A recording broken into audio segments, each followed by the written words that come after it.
Firstly, a big thank you to Professor Miller and to the Institute of Education and Social Equity for this kind invitation, to Dr. Palmer for that lovely introduction, and for all of you for turning up today. When I scrutinized the list more carefully to get a sense of who was coming, I was grateful to see friends from the Church of England, DDEs and educators from Church of England schools, or friends from the Institute who are in the education science industry. But I was surprised to see the number of people who were from the biological and life sciences, so thank you for coming. Because you all come from such different corners of academia, bear with me as I zip in and out of different disciplines. But today is not about content. It is about exploring the awkward corners of your modes of knowing. So today, I hope you will find this interesting and strange journey down a rabbit hole that you may think Lewis Carroll himself designed. For those of you who follow me on Twitter, I will follow this up with a media bibliography of sources, scholars, and schools of thought found in everything from museums, YouTube clips, to books and academic papers that you might like to peruse further. So when I was little, I wanted to grow up to be an explorer, a scholar destined for the strange quests beyond the canon. So my pedagogical style is what I fondly term an Indiana Jones pedagogy, a fast-moving journey of detection, discovery, drama, diagnosis, open to discussion and development. My conclusions are never the political sledgehammer many people hope or expect of me. I hope, like an Indiana Jones Grail quest, it will leave you somewhere interesting and leave you in an unexpected field of fireflies, igniting sparks of epistemic insight. So before I begin, let me outline the pedagogical framework of this lecture. This lecture is not an advocacy. I'm not trying to evidence or argue a case that the church and its doctrines and theologies were the fills and drives of slavery and empire and a racialized world. There are many, many superb books that argue this very convincingly by academics far better qualified in this area than me. And the nature of good scholarship is to introduce you to enough ideas and narratives and let you draw your own conclusions. Nor am I trying to argue that the contemporary church, be it my own Church of England or more broadly established mainstream churches, are racist. This lecture is not about content or evidence. I think there are books, articles, and documentaries on the subject, including my own work, which lay out the facts clearly. If you haven't seen it already, do watch my excellent predecessor, Elizabeth Henry's Panorama documentary, Is the Church Racist? And I hope you will also read prominent scholars like James Cone, Anthony Reddy, Robert Beckford, Delroy Hall, and others. And you can always read my empirical research on the subject, the most recent of which explores how and why the church is racist in the most recent issue of Modern Believing. Nor am I attempting to impugn Enlightenment scientists and thinkers that will scrutinize from Kant, Rousseau, Locke, Hobbes, Hume to Linnaeus, Blumenbach, Galton, and Darwin as racists. There are many authors who've done this already, and you're welcome to make up your own mind. Being an interdisciplinary academic who started out as a cognitive psychologist, specializing in decision-making and reasoning and pedagogy, my particular USP is to scrutinize subjects and phenomena through an interdisciplinary lens. So I would like to embark on an epistemological exploration of the Western canon and scrutinize the subtle timbre and tone of our pedagogy to understand what exactly the Western canon, which we teach in schools and universities, really encapsulates and where it comes from, with a special focus on the agenda of the Western canon and the industrial machine of ecclesial and church pedagogies. I'm not talking about decolonizing the curriculum or even church. I want to go deeper than that. I want to scrutinize our pedagogy, the epistemic underbelly of our operating system, and the language of our logico-mathematical capacity, and consider when and why this matrix was racialized, and who had the power and incentive to do something so Machiavellian. So choose your red pill or blue pill very, very carefully. So forgive the subversive pedagogy. Like with religious doctrine and theology, too often we sacralize scholars, theories, and systems of knowledge. And today is about inspecting the awkward corners of this immaculate sacred. Too often we polarize ideologies, framing these in false binaries of religious and secular. our memory unfaithful, and our social amnesia reframing scholars like Darwin, one of the foremost natural theologians and pastor scientists, as the pinnacle of secularism. Today's lecture is about looking under the rocks and scraping away the normative sediment to find church doctrine and political propaganda behind our most secularized knowledge systems and curriculum, in the hope of understanding the fears and drives behind these. But let's begin at the beginning. If scholarship on racism or ethno-social hierarchy is going to insinuate that racism is built into our education system, we need to scrutinize what we mean by racism or race and where these concepts come from. Race and ethnicity are words that we have reified in social policies and academic scholarship and bureaucratized in form filling with little agreement by what we mean by it. Racist or racism is a loaded and contested characterization we use often in heated debates of sound and fury that we can't seem to substantially pin it down. Racism has been classed as a wicked problem. Now, when I say this in church context, people always think I mean sinful, but sociologists among you will know this term wicked problem. Wicked problems are problems that seemingly have no simple definition or solution. Wicked problems are a class of social system problems that are enigmatic, where the social complexity and political agenda are paradoxical, challenging, or impossible to solve because of incomplete, contradictory, and changing requirements that are often difficult to recognize. The challenges of racism are complex, with no simple or clear absolute definition. The fields of racism are multi-causal, multi-scalar, intersectional, and interconnected. The problems and consequences that racism create are often never completely solved, and it can take a long time to evaluate the impact of solutions. And these often straddle organizations, disciplinary boundaries, and have multiple stakeholders with conflicting agendas. Yet, don't be fooled. Racism is a full-blown normative philosophy that many, many thousands of scholars and schools of thought and churches, ecclesial traditions, evangelizing movements, governments, social polities, and political rhetoric and institutions and organizations of every kind have continued to build on in enigmatic, paradoxical, and re-emerging systems of inequality. So where does that leave us? It is a pedagogy of inequality that we perpetuate in schools and universities today. And the sociologists and epistemologists among you will know that the stability of society is bound to a social contract of plausible deniability, an Orwellian collective contractual willful ignorance that is too fearful to attempt to scrutinize the rich embroidery and knotty ethics of systems of power, culture, and the status quo. And scholarship that attempts to deconstruct such systems are too readily labeled as critical race theory or identitarianism, and accusations loaded with political agenda. So let's define our terms. What do we mean by race? Is it phenotype, the way we look, the color of our skin or eyes or hair? Which is only very, very loosely influenced by genotype, remember. We all agree that race is a sociological construct. So where did these dangerous ideas of biological race come from? Race, as you well know, as we mean it in the 21st century, or even in modernity, is a fairly recent concept. Race in late antiquity is a very, very different term. One of the most powerful strategies of systemic racism is to suggest that race and racial or ethnic identities, as we conceive and operationalize them today, is a self-evident truth as old as time, written into the annals of history or even sacred texts. So what do we mean by race?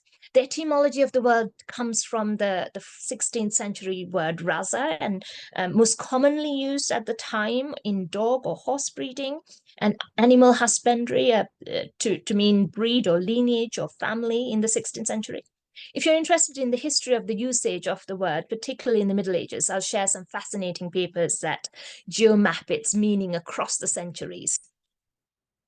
But somewhere between between the 15th and 17th century, or even early 18th century, this semantic, which originally meant tribe, nation, or people regarded of common stock in a particularly narrow sense rather than a continental sense, turned into a quasi-scientific classification to mean a broader continental ethnic demography.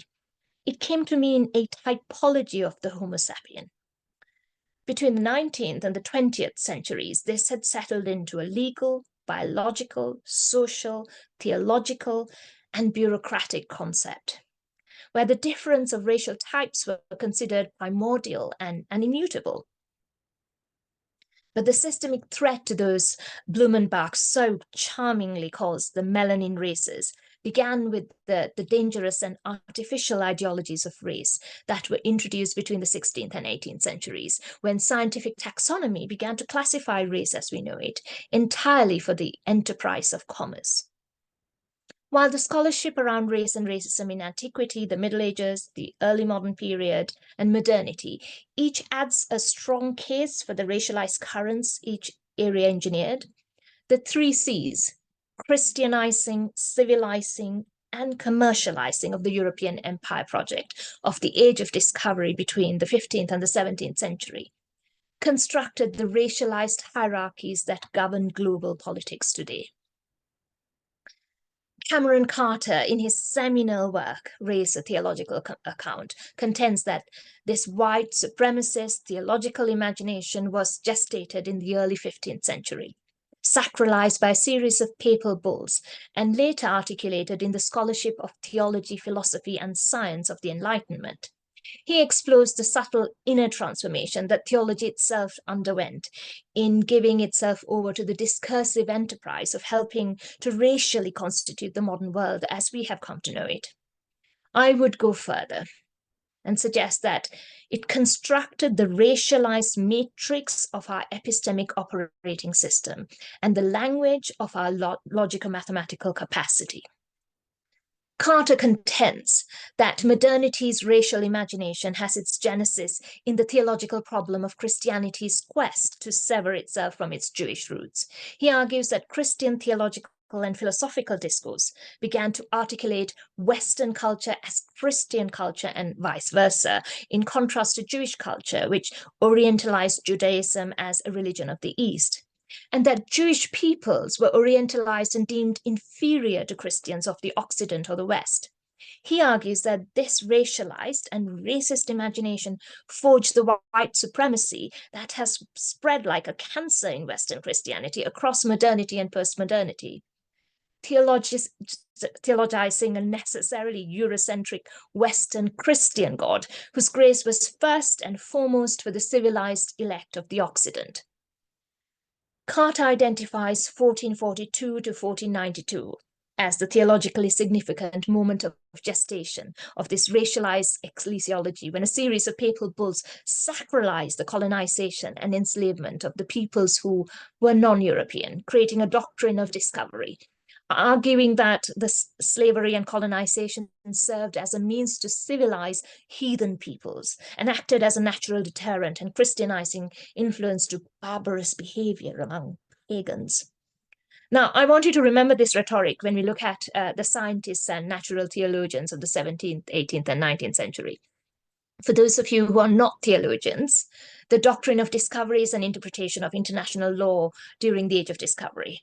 One of my great privileges as an undergraduate student when I started my combined degree in psychology, sociology, and theology was to study Aboriginal studies and Native American studies for my degree in Western Australia. And I remember being shocked when I discovered that because the English colonists who discovered Australia needed to establish terra nullius, meaning it was a land without human habitation under international law, they considered Aboriginal people subhuman. Now, those of you who are historians might push back on this. There have been a lot of whitewashing of this claim that Aboriginal people of Australia who had occupied Australia for at least 50,000 years before the colonists came, in sophisticated hunter-gatherer societies with diverse economies and religious expressions of about 250 different language groups, were not legally classified under, purportedly classified under fauna and flora. But of course, there's a lot of people saying, no, it was never classified under fauna and flora. The Australian government, legal infrastructure, and even the scientific establishment have aggressively refuted this claim. And this is an interesting debate I have with my colleagues in the law faculty, especially when I was at OU Law. We did a project on the social evolution of international law at OU Citizenship and Governance Department. If anything, if anyone might ask how terra nullius was justified if the colonies found thriving human societies in this new land. The myth of terra nullius was not overturned in Australasia till June 1992 in the Mabo trials. So think about that, 1992, in most of our lifetimes. I can give you other examples of the dehumanizing work of the doctrine of discovery and the evidence for the theological underpinnings of this castigating of non-European peoples as subhuman. And for those of you who are considering a PhD in theology in this area, you might want to look at the abuses in mission schools in Australia and Canada and the theological paradigms that underpin this. There's also a litany of papal bulls and Anglican missionary reviews that makes jaw-dropping reading. In fact, I spent last summer during my sabbatical visit to VTS in the basement of their library, in their archive section, which housed their incredible collection of missionary circulars and reviews. Reading the loaded theology of ethno-hierarchy that underpinned such ventures was incredible. Now, I can expand on this for hours on the outworkings and the consequences of the racialized nature of Christian mission work in the age of discovery.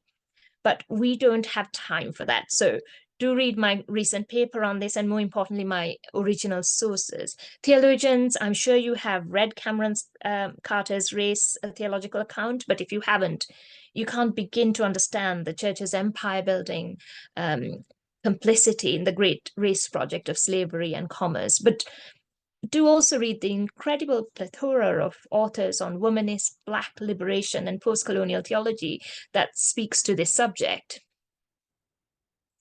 So one of Christian theology's, Western Christian theology's resilience is to rewrite its history and our hermeneutic or interpretations of classical theologians according to the movements of the Overton window, according to what we now find acceptable. The Overton window is a hugely political battle fought tooth and nail from the Daily Mail and Private Eye to the Spectator and the Guardian, and you will often find that the roots of Christian theology that we now frame as extremist or violent or as a New Age cult were in various contexts, cultures, and time periods very, very much the norm. For example, many violent extremist Christian groups from the Ku Klux Klan, Aryan Nations, the American Nazi Party, Christian identity groups, Phineas priests, are all offshoots of British Israelism and seed line theology or serpent seed theology. Now, I won't go into detail, but do Google this at some point. But to broadly describe this often volatile, extreme right-wing ideology of British Israelism or Christian identity theology, it holds that white Europeans who are Celtic and Germanic, Anglo-Saxon, Nordic, and Aryan peoples are the descendants of Abraham, Isaac, and Jacob, and therefore a lost tribe, the 10 lost tribes of Israel. Going back to the 16th century, British Israelism, also called Anglo-Israelism, still exists today. It is a pseudo-archaeological, pseudo-historical, and theological belief that the people of Great Britain are genetically, racially, and linguistically the direct descendants of the 10 lost tribes of ancient Israel, and therefore God's elect. Scholars argue that they're often anti-Semitic, adopting seed-line theology where Jews are believed to be the offspring of the devil and Eve, and not the chosen nation at all. They also believe that all non-white peoples are not human or descended from Adam, and instead the beasts of the field that God had given humans dominion over from Genesis chapter 1:24. So if you're wondering how they justified slavery, look no further. Now, I know this sounds utterly bonkers to you and me, but these ideas have a long and ancient lineage. They've just been brushed under the carpet. I recently visited their head office in Trafalgar Square. Well, I didn't go in, I just gawped from outside in morbid curiosity like an idiot, too afraid to go in, and rather fascinated that these 16th century beliefs that began in the tail end of the Middle Ages and blighted the Renaissance was still a thing with a head office and a church in the heart of London. Don't imagine that during the Renaissance, this was an obscure belief or a fanatic view. This was a belief in various forms espoused by some of the greatest minds, scientists, artists, prime ministers, popes, bishops, archbishops, and even monarchs. At the moment, I'm making a list. And if you really think about it, you will find evidence of this in popular culture, in poetry, art, in hymns, and even films. And during the Enlightenment, these were promulgated in the Institute of Science, in royal courts and literary salons, in Masonic lodges, and even in the dreaming spires of scholarship. Don't get me wrong, I am not saying this was the overt or formal established voice of the time, but it was common enough on a spectrum of different forms and versions that you will find fragmentary evidence of this everywhere if you started to look. And you see its consequences in the annals of history. If you answer if you ask how and why colonial slave ships found it so easy to throw human bodies like cargo overboard for the insurance as the stock market value of slaves rose or fell, here's your answer. Read Kehinde Andrews on this. He's amazing on this.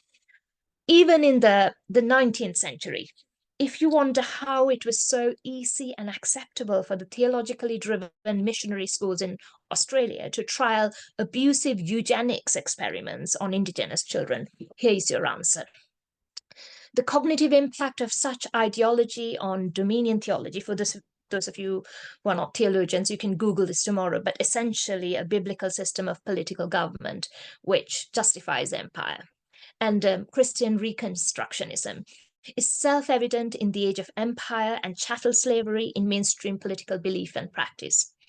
Now, the average Christian theologian might imagine this is not what the mainstream theology of the day upheld. But this was not an eccentric or obscure view. It was common enough. And you can read more about this in my upcoming paper on biblical justifications of slavery and empire. Willie Jennings, in his book, The Christian Imagination and the Origins of Race, deconstructs how this racialized imagination that subjugated human bodies theologized and rationalized this human experience in the grasp of the commerce of slavery and colonialism, and in relation to this necessarily Eurocentric Western Christian deity. He contends that not just slave bodies, but displaced slave bodies will come to represent a natural state. From this postulation, they will be relocated into Christian identity. The backdrop of their existence will be, from this moment forward, the market. I was directly quoting there.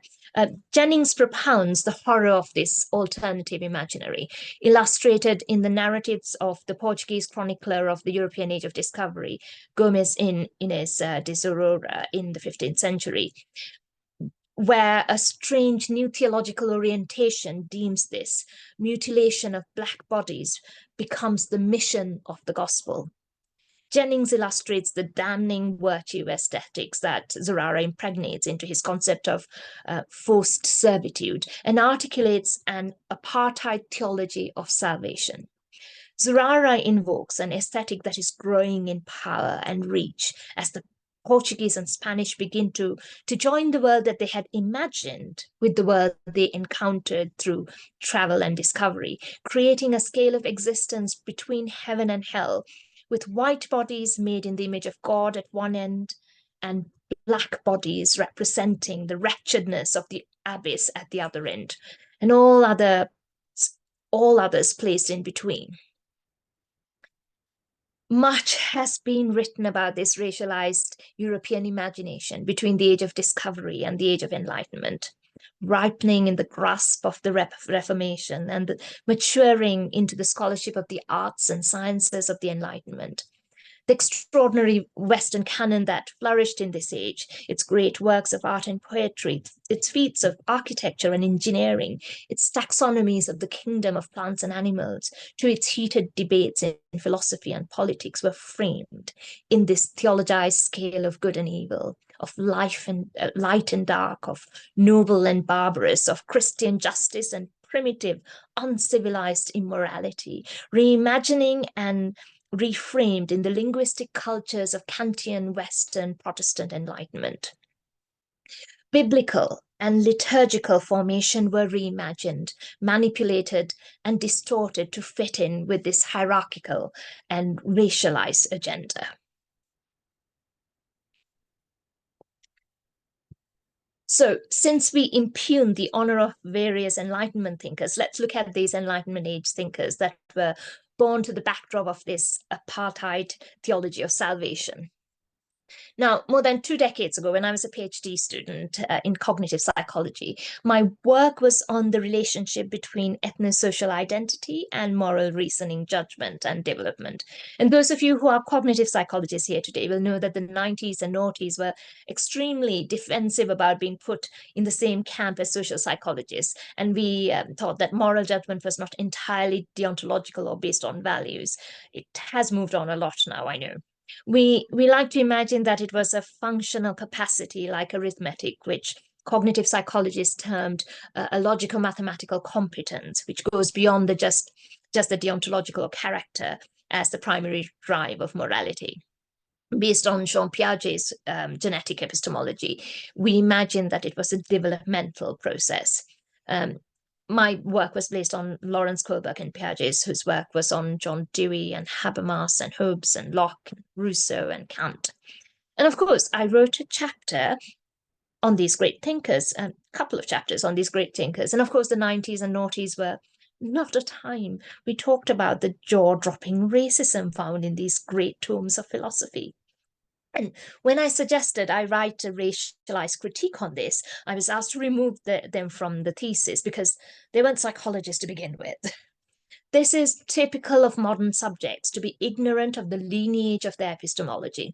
We tend to draw imaginary boundaries, imagining the pedagogy of modern science or mathematics have no relationship to the distortions of the church or religion, or the storms of slavery and empire, entirely ignorant that our language and epistemic paradigms were developed by theology of the so-called Queen of Sciences. Ideas do not exist in a vacuum, and scientific ideas that gain populace attention, not unlike religious ideas, are often tied to commerce, profit, and power, and shaped by the religiosity and the morals of the age. So I had hoped to spend some time exploring Hobbes, Locke, Rousseau, and Kant, at least look at the underpinning language, logic, and morality, not to mention the epistemology and critical theory of the 21st century curriculum and pedagogy. But time is rushing a lot faster than I had imagined. Now, I know I don't have to convince you Kant's racist or racialized conceptions. Enough has been said about it that I don't need to prove anything to you. But the racialized paradigms of the others came as a surprise to me as a doctoral student all those decades ago. So I'm going to encourage you to read The Racial Contract by Jamaican philosopher Charles W. Mills, in which he argues that these thinkers were not neutral on race or ethnicity, as modern discourse might present, and that the philosophers of the time understood them to regulate only relationships between white European peoples. He argues, in relation to non-white people, that these philosophers helped create a racial contract which permitted European white people to oppress and exploit non-white people legally, politically, culturally, socially, and in religious paradigms, and validate their own moral ideals in dealing with those they considered less than human. But all this merely sets the stage. When did the biological concept of race begin? It would be fair to suggest the principal proponents of biological race was Carl Linnaeus, or Carolus Linnaeus, a Swedish botanist in 1707 who interestingly had never left Sweden. famously subdivided the Homo sapien into 4 categories. Now, Linnaeus was a son of a Lutheran minister, and as the son of a clergyman, Karl was to follow in his father's footsteps and ideally succeed him. His theological training started early on, and he was a creationist, like you might imagine people of that very early 17th century would be. I don't need to convince you that he was operating on the creationist belief system of the theological values of the age, but for an example, he wrote in the preface of his last edition of Systema Naturae that the earth's creation is the glory of God, as seen the works of nature by man alone. The study of nature would reveal the divine order of God's creation, as it was the naturalist's task to construct a natural classification that would reveal the order of the universe. So you get what I'm trying to say. These people that science imagines are scientists and has nothing to do with religion were hardcore theologians. While his natural theology steps beyond the canon at the time, his writing engages with the theological questions of the day about the nature of God and man. In his unpublished work, Nemesis Divina, this general undertaking is developed further into a pioneering field described as experimental theology. Now, the Linnaean Society, I'm hoping you've visited, is one of the most well-respected scientific establishments in the world, acknowledges that one of the origins of scientific racism can be traced to Linnaeus's work on the classification of man, which had devastating and far-reaching consequences for humanity. Linnaeus's apologies, Sanji, 10 minutes.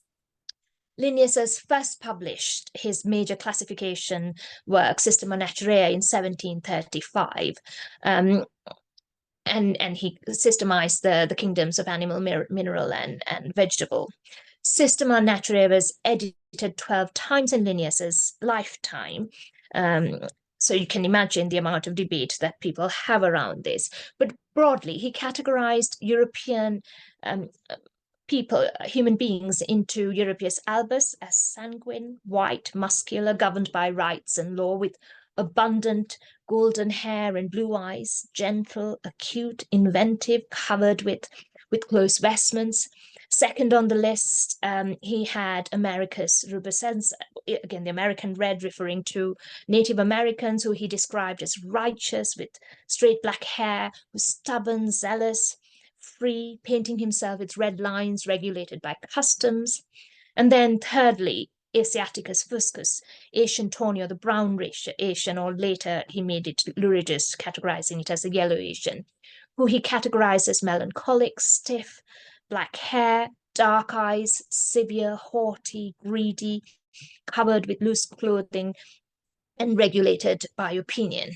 And finally, in every edition of the 12 editions, at the bottom of the list is always the Afrikaner's measure.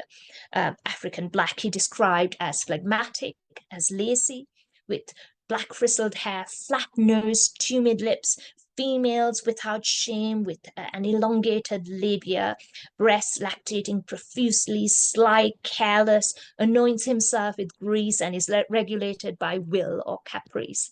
So note when the hypersexualization of Black women is given scientific validity. Moving quickly forward, Linnaeus was not the only naturalist writing about the human species in the 18th century. He wrote comparatively less on the subject that his contemporaries, such as Comte de Buffon, Maupertuis in France, German physician John Friedrich Blumenbach, who is probably at the heart of scientific racism, and a number of others who all started to categorize racial types as primordial and immutable. If you think about earlier modes of knowing as an old MS-DOS operating system based on abstract theological notions of how the world was created and organized, this scientific categorization of racial taxonomy becomes the shiny new upgraded Microsoft Windows system that underpins and operates and shapes all perception and reality. What was previously expressed in abstract metaphysics has now been fundamentally changed to an understanding of racial types which are considered primordial and immutable. This brave new scientific world would influence later writers such as Immanuel Kant and Charles Darwin. I'm going to not talk about a number of people, including Darwin, whose Descent of Man I hope that you have read, just because I'm running out of time. So I'm going to have to skip through this. But if you go online, you'll see all the incredibly racist quotations in Darwin. In fact, there's a website which lists all the racist things Darwin has said. There's also another website which says slightly less racist or fluffy, nice things, compassionate things he said about people. And such is the whitewashing machine of these scientists. But the most chilling Darwinian extraction I heard recently was Amitav Ghosh, the social anthropologist who writes speculative narrative about the Anthropocene and the climate crisis. So he gave this year's Tanner Lecture at Clare Hall in Cambridge and read out a series of quotes by various scholars from across the last few centuries. And quoting Darwin, he said, "At some future period, not very distant, as measured by centuries, the civilized races of man will almost certainly exterminate and replace the savage races throughout the world." Social sociologist Herbert Spencer says something very, very similar. And Amitav Ghosh argues that it is a chilling reminder of the racialized chauvinism and social exterminism of the Eurocentric developed world's elitist survival strategies for the ecological cataclysms, which has been in the making for centuries. It's not a new thing. Again, my narrative today was not to evidence racialized scientific writing. It was to remind you of what lies beneath the surface. Psychology's most notorious sons, Francis Galton, Darwin's cousin, which underlies so much, even though we'd like to think, oh, who's an eugenicist, it's nothing to do with psychology. He has influenced so many other psychological writers. I don't have to convince you now. Not only is our knowledge Eurocentric and ethno-hierarchical, but our epistemology, our knowledge about knowledge, is Eurocentric and ethno-hierarchical.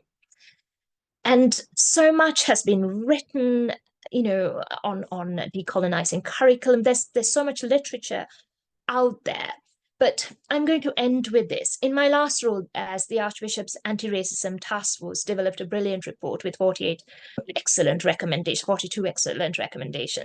that my colleagues here were working very, very hard to put in place. I applied and brought in £20 million for the Church of England to do this work. So was that enough? I worked 7 days a week into the wee hours of the morning, barely getting any sleep, traveling from 42 dioceses and theological TEIs, theological institutes, to nag, to incentivize, cajole, and threaten strategic change. It was exhausting. And so many of you in EDI units and universities, in HR departments, in dioceses across the Church of England continue to do this work. And believe me, I am thrilled when I see 1 degree changes. I am thrilled when I see ripples across that wide ocean. But can strategy overcome this racialized world that has created this, that was created by this unholy matrimony between government, commerce, academia, and the church and the scientific establishment? As I said before, it is a wicked problem. So while you might make things better, so don't be discouraged, power requires hierarchy and marginalization and prejudice, and none of these are easy to eradicate. So here's my last image to leave you with. Those of you who watched the Matrix, do you remember the spoon bending scene? Neo walks into a room and sees a young monk bending a spoon. And Neo picks up the spoon and examines it. And the boy says, "Do not try to bend the spoon. That's impossible. Instead, only try to realize the truth." And Neo asks, "What truth?" And the boy answers, "There is no spoon." Neo asks, "There is no spoon?" And the boy replies, "Then you will see that the spoon that bends, it is only yourself." Thank you for coming, and now I suspect you will need to go lie down in a quiet room with a cold flannel on your head. Thank you. Thank you, Dr. Sanju, for that whistle-stop tour through so many different disciplines, time frames, periods, and I have no doubt that all of us here today could have listened to you easily for a couple of hours as you took us through all of those really important concepts. So we very much appreciate the whistle-stop tour that you gave us, enlightening so many references that I'm sure I've noted down, a number, and we're very grateful that you'll be providing further references via your Twitter account. So thank you very much. We have the opportunity here for about 20-25 minutes of question and answers for the audience, and I'm really pleased to see that we have so many.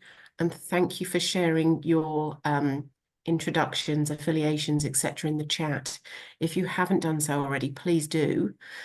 And now I'd like to open it up. Please feel free to put on your camera if you wish to engage with us. And we will also, from back-end technical, allow to unmute colleagues so that they can raise their hand and actually ask their question themselves. So are there any questions coming forward from the audience already?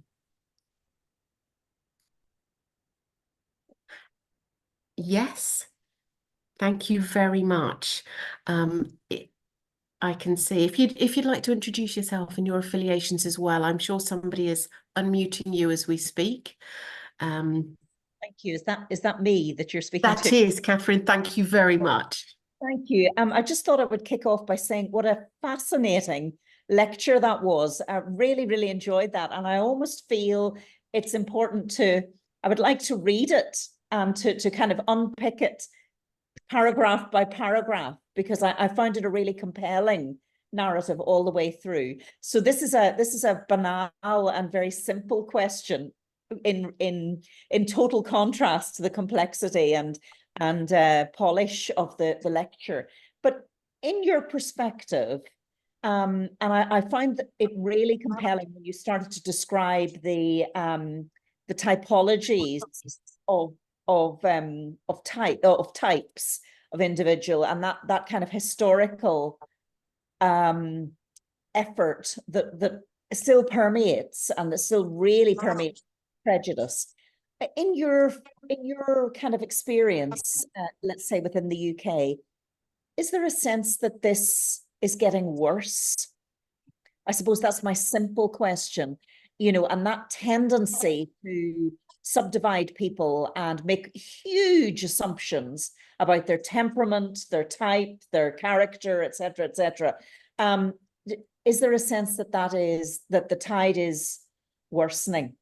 Really, that's the question. Thank you. So this is interesting. I think it was, I mean, there was a significant amount amount of this which was strategized during the pandemic.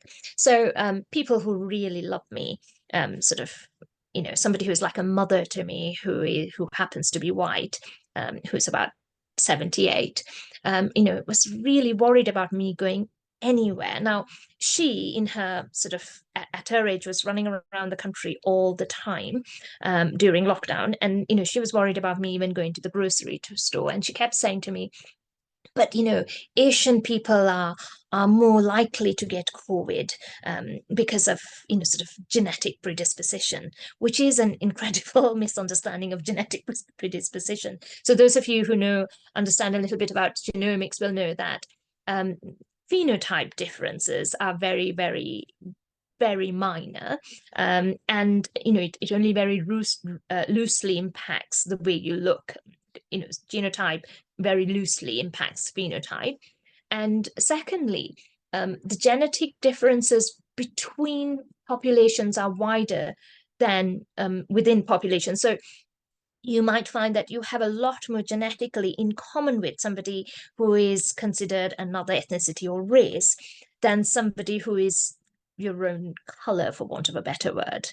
And it's a lack of, it's a very poor understanding biology. And this is sort of secondary school biology. I removed all that from the lecture because I thought I shouldn't infantilize you and tell you secondary school biology. But when people think about race, all those scientific ideas go out of the window. They don't seem to remember their basic biology that they studied in school. When they think about race, they think about it as a biological concept.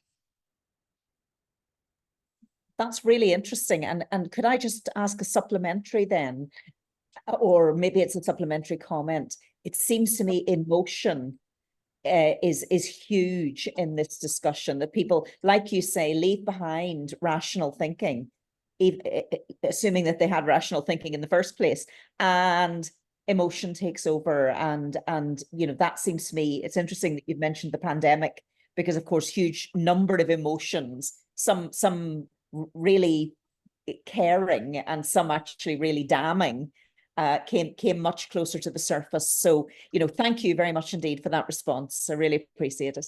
Thank you. Wonderful. And thank you for that first question of warming up the audience there as well, Catherine. I'm sure there are plenty more colleagues that have that would like you to expand on elements that you have very kindly whizzed through in that lecture for us. Are there questions from other colleagues that wish to delve slightly deeper?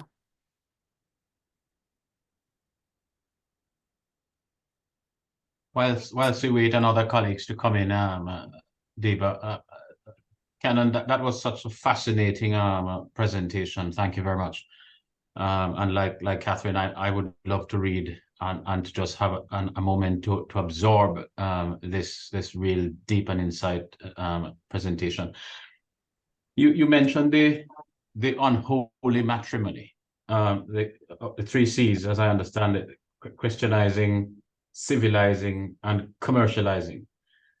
And I wonder if you could just expand on that unholy matrimony, and how that is kind of responsible for where we are today. So one of them, and forgive me for those of you who are Roman Catholic or Anglican, I might be, I hope you're not offended by some of this, but really, as Cameron Carter looks at, and my own research looks at, it's the papal bulls who that gave kings the right to go and colonize countries. In Portugal, in England, in Spain, it was papal bulls that gave them the right to do so. And there's a whole series of papal bulls that dehumanizes people who are not of white European nations. But here's an outworking of a really interesting way this worked out. Archbishop Justin and Pope Francis made a penitential pilgrimage to Canada in the summer of 22. So not last year, the year before. To talk about the abuses, especially the sort of eugenic type experimentation done in missionary schools.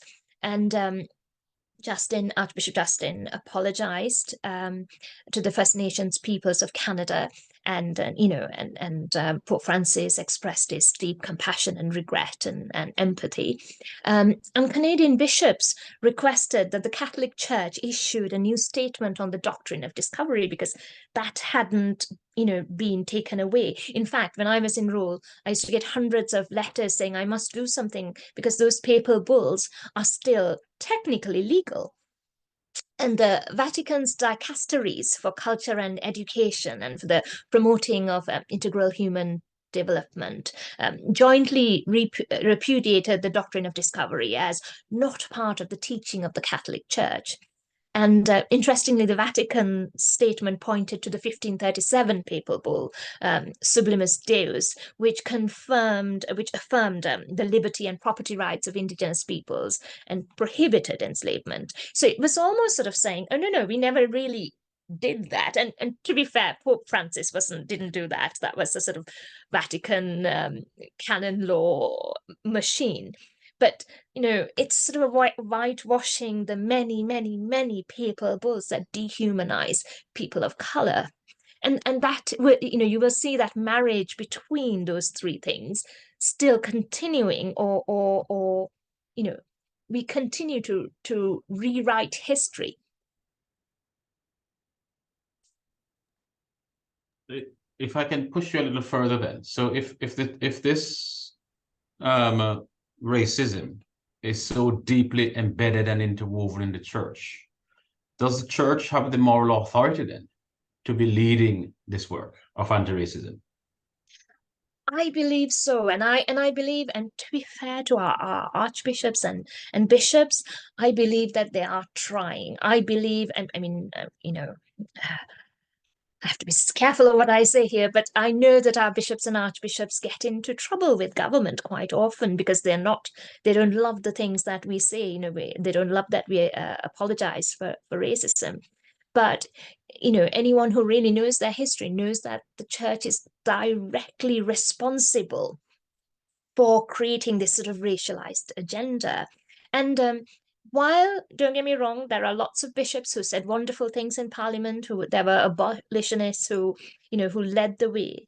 But when we talk about them as a Church of England, when we say, oh, but the Church of England bishops led the way on this, we forget that there was also a whole number of Church of England bishops who voted against abolishing slavery. And forget slavery, who voted against sort of issues around apartheid, because they had money. The Church of England had money invested in apartheid.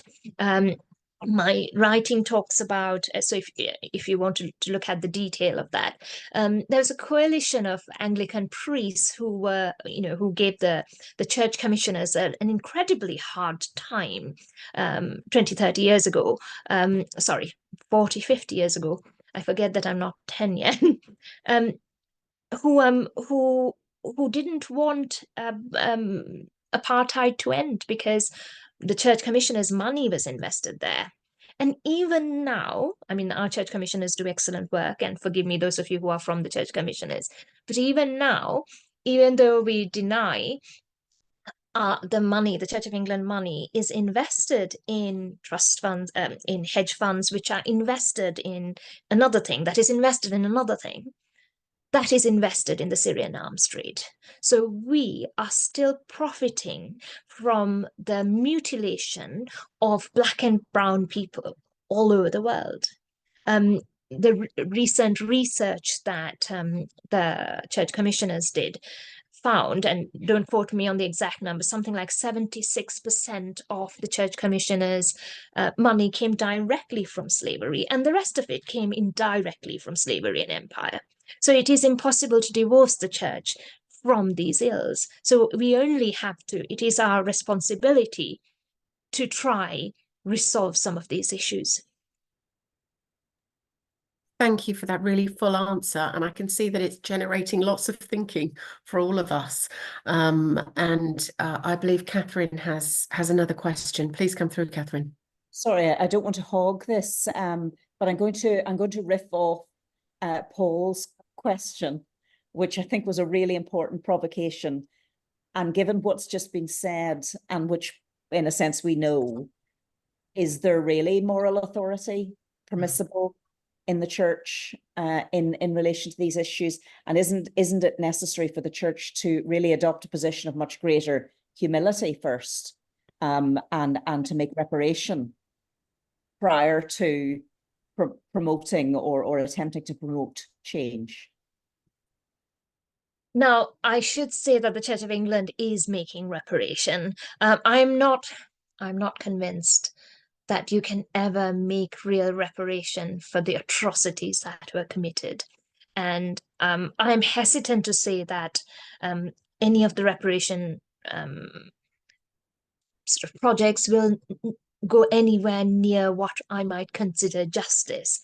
But even if it's a small thing, it's something. So I spent some time last summer, from about this time last year till about till the end of the summer, in Virginia Theological Seminary. Now, they were doing a direct reparation scheme, and it's easier for them because what they did was they found the descendants of the people who were enslaved in the college, that worked in the college, and was trying to make financial reparations.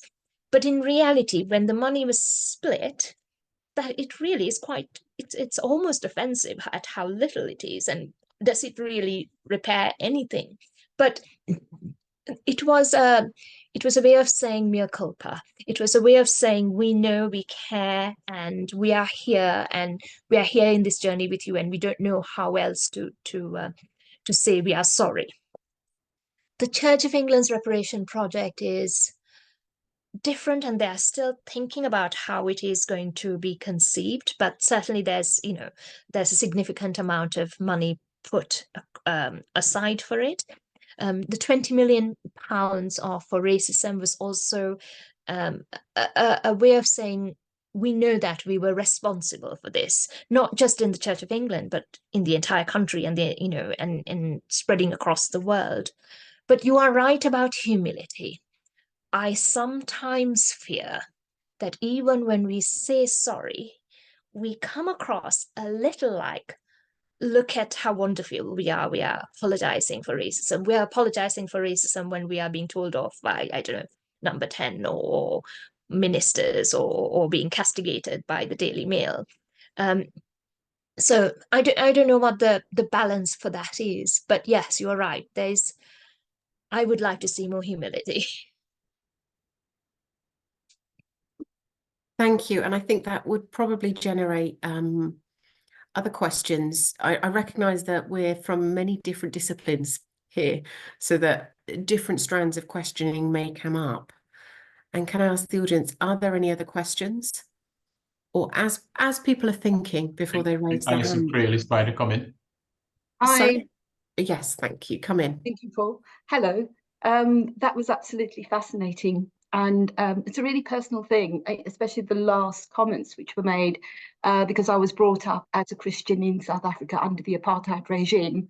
And my grandmother was owned by the Archbishop of Canterbury, or the Archbishop of Cape Town. So one of the things I've always struggled to understand is that looking at Christianity in this country and in places like South Africa and in the Caribbean and so on, Black people and brown people are devout Christians. And we know what the church has done to us, yet somehow or other people remain committed to the church. And I don't understand why that is. And I'd love to know what your thinking about it is.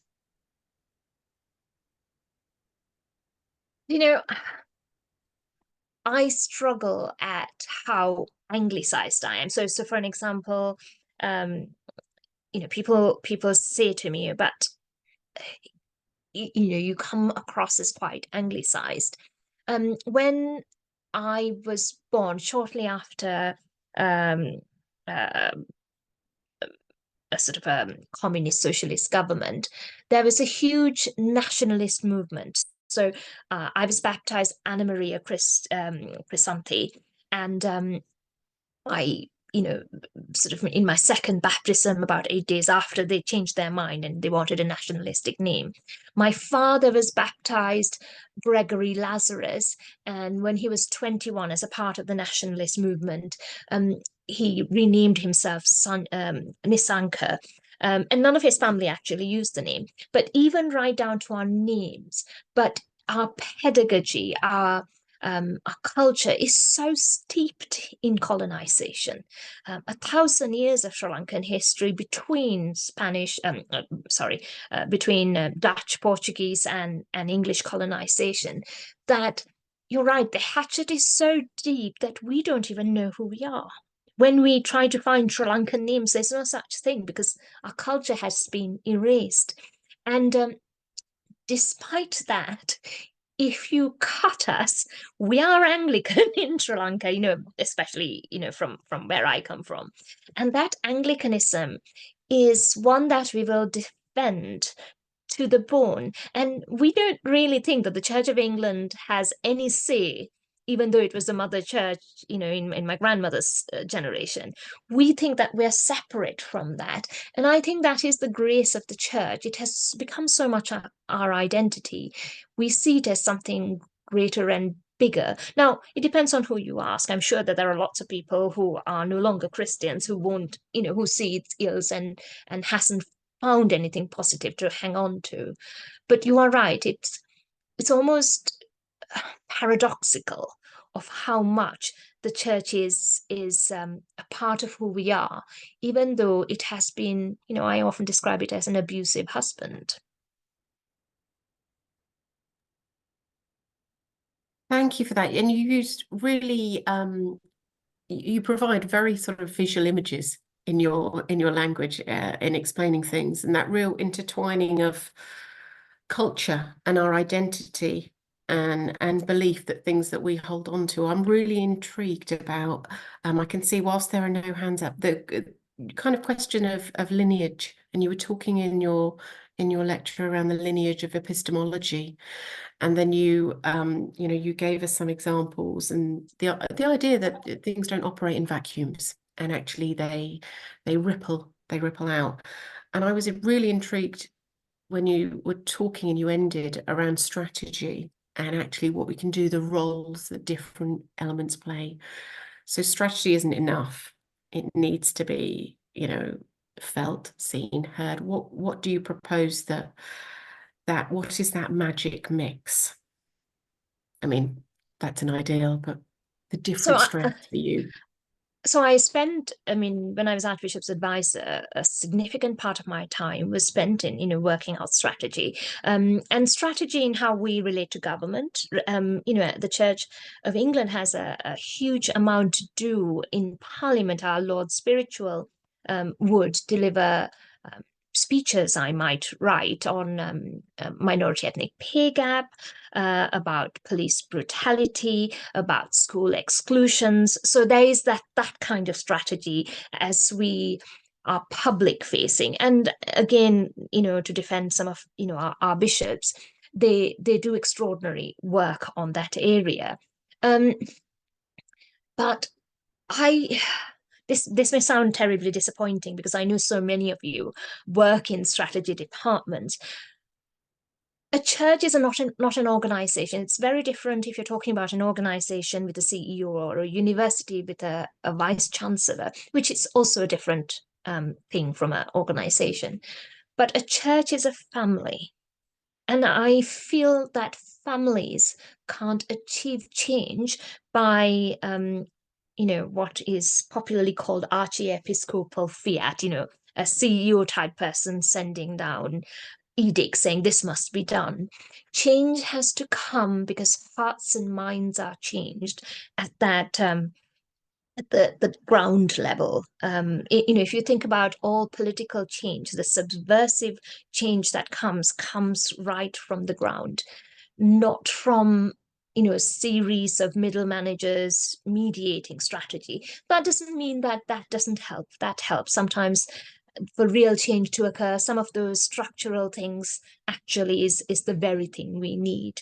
I also, Mark Nam mentioned earlier that about Rennie Choi's book on ancestral feeling. I am excited. I'm a trustee of SPCK and I know there are friends from SPCK here.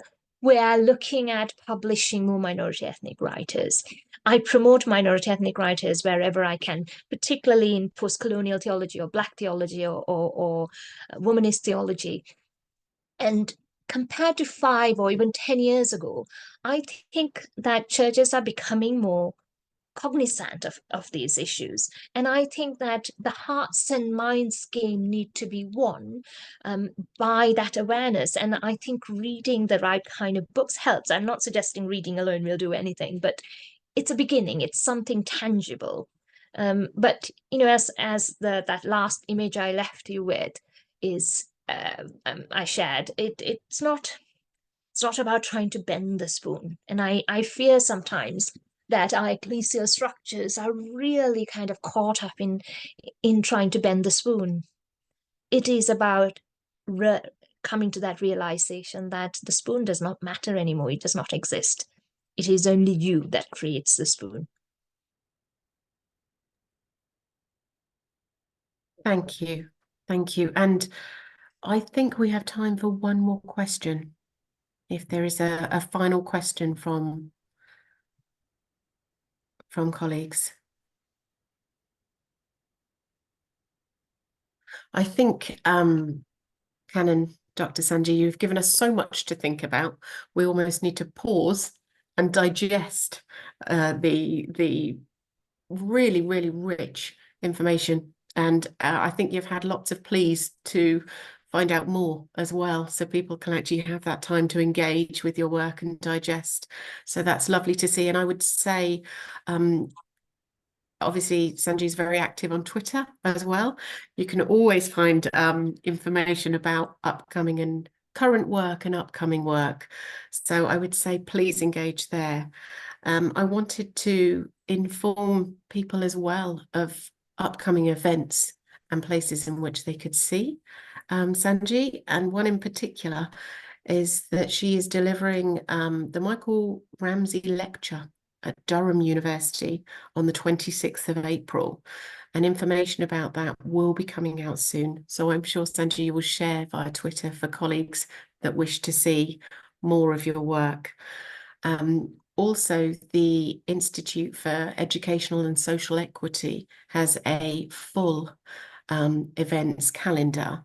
And I would implore you to really have a look at the website, engage, because we're very pleased that we have a conference coming up, Equity in Education and Society Conference at Queen Margaret University as well, on the 2nd of May. So please have a look at the events that are coming up and engage in different activities with the Institute. As I mentioned, there is the YouTube channel as well. So this is being recorded, and in approximately 5 days' time, it will be released there. So you can dip in again and engage at your leisure.